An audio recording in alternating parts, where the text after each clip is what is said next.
Okay, so we're team 3, and this is our Charrette presentation. So we're doing the distillery district, and we're doing tourism. So the stakeholders are the residents, people who are working there, cyclists, international tourists, and the Torontarians. As you can tell, we have green spaces, green roofs, a library to the side, 2 derelict buildings, and the historic distillery district that most of us know a little bit about.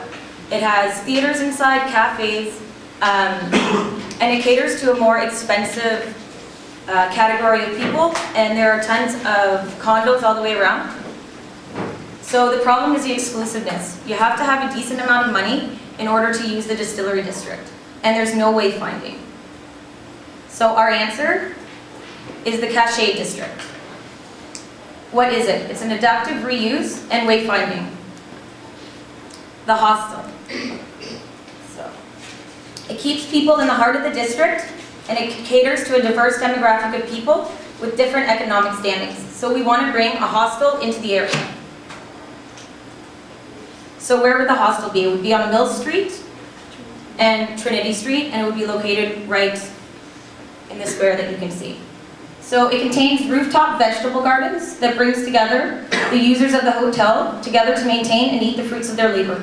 The hostel allows the users to maintain maintenance of the building inside and out. It allows for a small to minimum staff to run the hostel. Compost is gathered from restaurants in the district to maintain the garden. The restaurants can also use the organic vegetables in their meal plans. In order to keep users engaged, there are live bands, pool, and ping pong paddles. Torontarians are urged to use the hostel for its activities in order to interact and socialize with the tourists. So the hostel is for people who are 25 to 40. It's upper scale, so it works along with the distillery district that's already there. It has affordable accommodation since it's self-sufficient with the people who work there. It gives a community feeling, local bands, and it brings Torontarians in so that when people from tourists from other areas come in, they know that they're getting a unique Toronto experience, and they don't have to go anywhere else to find Torontarians. The Torontarians come to them. Okay, so the total capacity of people is 80. It's about $40 to $50 a night per person. There are 4 private rooms, 10 shared rooms, 6 to 4 people, and 6 to 10 people.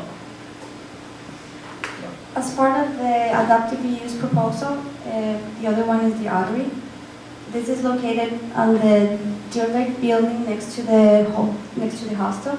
Basically, we're proposing to turn this space into a studio and a co-work space where you'll have rental spaces for studios, co-work, and parks for service. And the idea is that also people can be able to take advantage of the facade right now to project art and bring people along to come and watch the event that is going on outside of it, because now it's so close, and we didn't want to touch the way it looks now, because it's part of, it links to the historic part, so we just want to do like small interventions in it, urban interventions in it.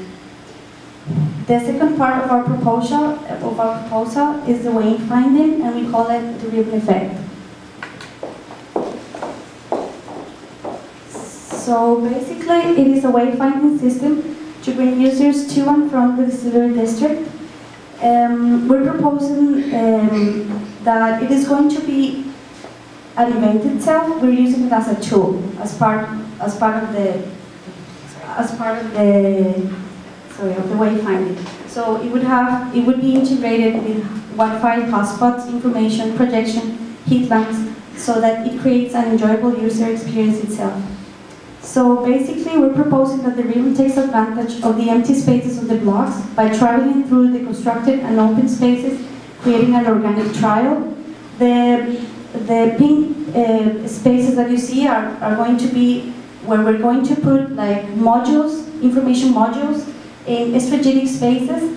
The red arrows show the most used access lines right now to the district.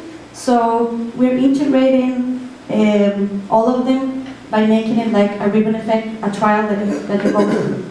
So we're making, this is the module proposal. It's going to direct people through floor texture and an information module itself.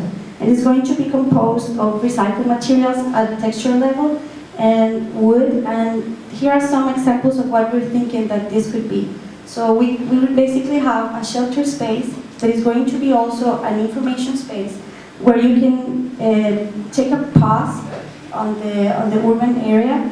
You can have, we're also thinking about projections on the floor that people can tweet and say, okay, this way to the hostel, this way to this bar, and so that people can have like a little urban event inside of the street.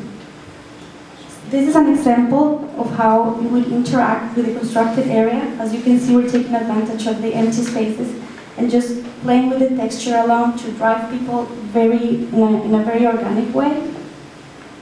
And this is the graphic design that we proposed for it. We thought that it should look very international, so we're using icons and different languages to describe it. And we choose the arrow just to enhance the continuity of the module that we designed.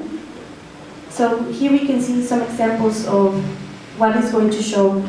This is meet the distillery, hostel this way, park this way, bikes where the bike racks are, the library, because we want to include it in the proposal because now it's just detached from the historic part. Indicate people where the sculptures are, and the subway, how to get there.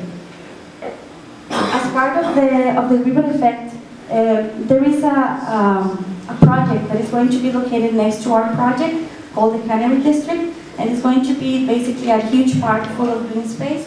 So we thought that condominiums everywhere, so a bunch of people is going to be living here. So we thought of connecting through our district through a tree tunnel, so that you feel like you're getting there, you're getting to the forest in a way.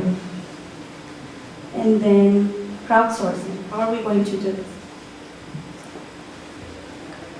So rooftop gardens and agriculture, the tourists take care, they get free snacks, and the organic waste is collected in order to go back to the rooftop garden. The app for the iPhone allows people to tweet about the local bands that will be playing. It'll attract people to the hostel. This is the app. You can basically figure out what bands are playing at what time, and you have propose an event at the bottom, so the community is actually the one who are proposing the events, so whatever they see is what they want. The service map, this just shows the interconnectivity of the distillery, the hostel, and the wayfinding, with local tours, international tourists, residents, people working there, and the cyclists, and it all works together because they're all using every aspect of it. And then the video.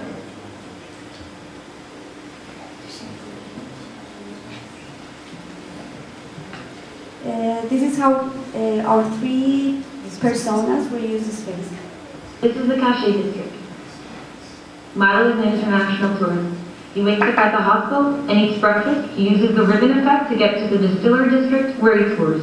He goes back to the hostel and enjoys live bands with other tourists and Torontarians. This is Ahmed. He creates and sells furniture at the artery. He wakes up, takes the TTC to the ribbon effect, and checks email on his way. He goes to lunch at the hostel and goes back to work. At the end of the day, he takes the ribbon effect, back to the TTC, and home. This is Mark and Minnie. They're successful lawyers. They drive in park, walk to the distillery, where they have a big lunch. They take the ribbon effect as they walk to the stores. They get to the artery and they buy furniture from Ahmed. On the way back, they take a seat on the ribbon effect. And they go back to their car.